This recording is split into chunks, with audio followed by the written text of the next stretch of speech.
What if I told you there were some amazing side effects coming from the GLP-1 meds? There is a growing body of evidence showing that GLP-1 meds are improving health with benefits that nobody fully predicted.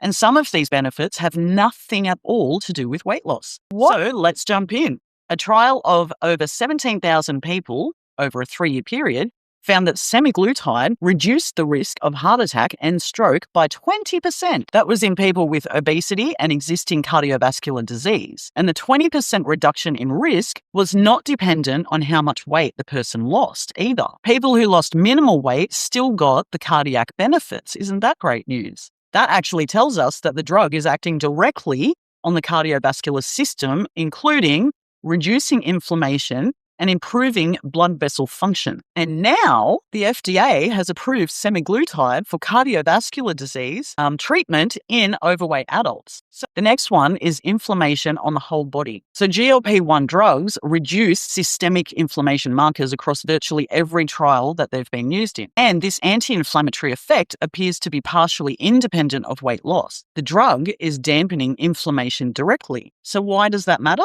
Because chronic low-grade inflammation is the common driver underneath almost every chronic disease. That includes cardiovascular disease, type 2 diabetes, liver disease, kidney disease, and even dementia. If GLP-1s are addressing inflammation, the benefits across multiple systems start to make sense. This is probably coming from reducing visceral fat. That's the fat that sits around our organs, deep inside us. If you'd like help to reverse insulin resistance and visceral fat, grab my free GLP-1 success checklist. It's actually more of an ebook. I got a little bit carried away, but there is dietary guidelines in there which will help you. I'll pop a link below for you so you can grab it later. The next one is addiction, and I think we've all heard about this because it's become quite apparent.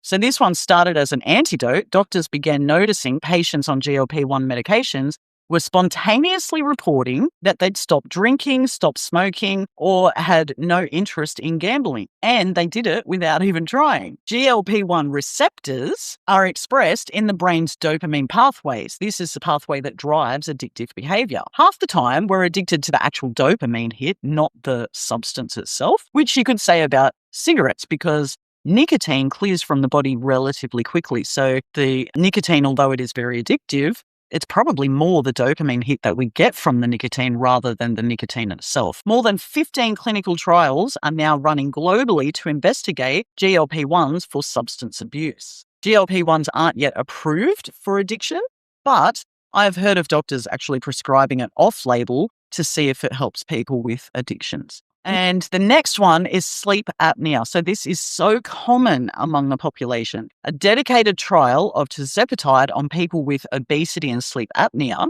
but not diabetes, that's important, showed a significant reduction in the number of times per hour that breathing was interrupted during sleep. And because of this, the FDA has approved tirzepatide for sleep apnea in adults with obesity. The next one is about your kidneys. In a trial of 3,500 people over a 3-year period with chronic kidney disease, semaglutide reduced the combined risk of kidney failure, serious loss of kidney function, or dying from a cardiovascular cause by 24%. So, of course, the FDA approved it specifically for kidney disease. That happened in January 2025, apparently. So for a drug that started out as a diabetes medication, protecting kidney function at this scale was not on the original radar. So that's really great news for people with kidney issues. Now let's talk liver and metabolic dysfunction. So we all know metabolic dysfunction of the liver leads to fatty liver disease, and that usually means active inflammation and scarring inside the liver. This affects a huge number of people in the population, especially people with obesity and type 2 diabetes.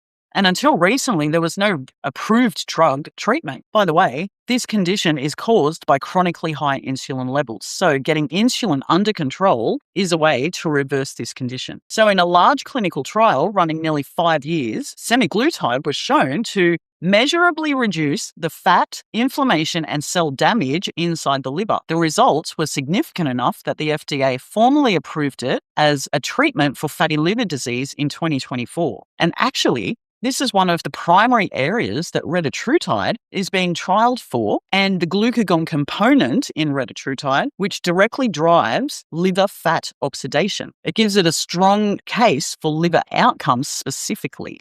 So we'll have to watch that space.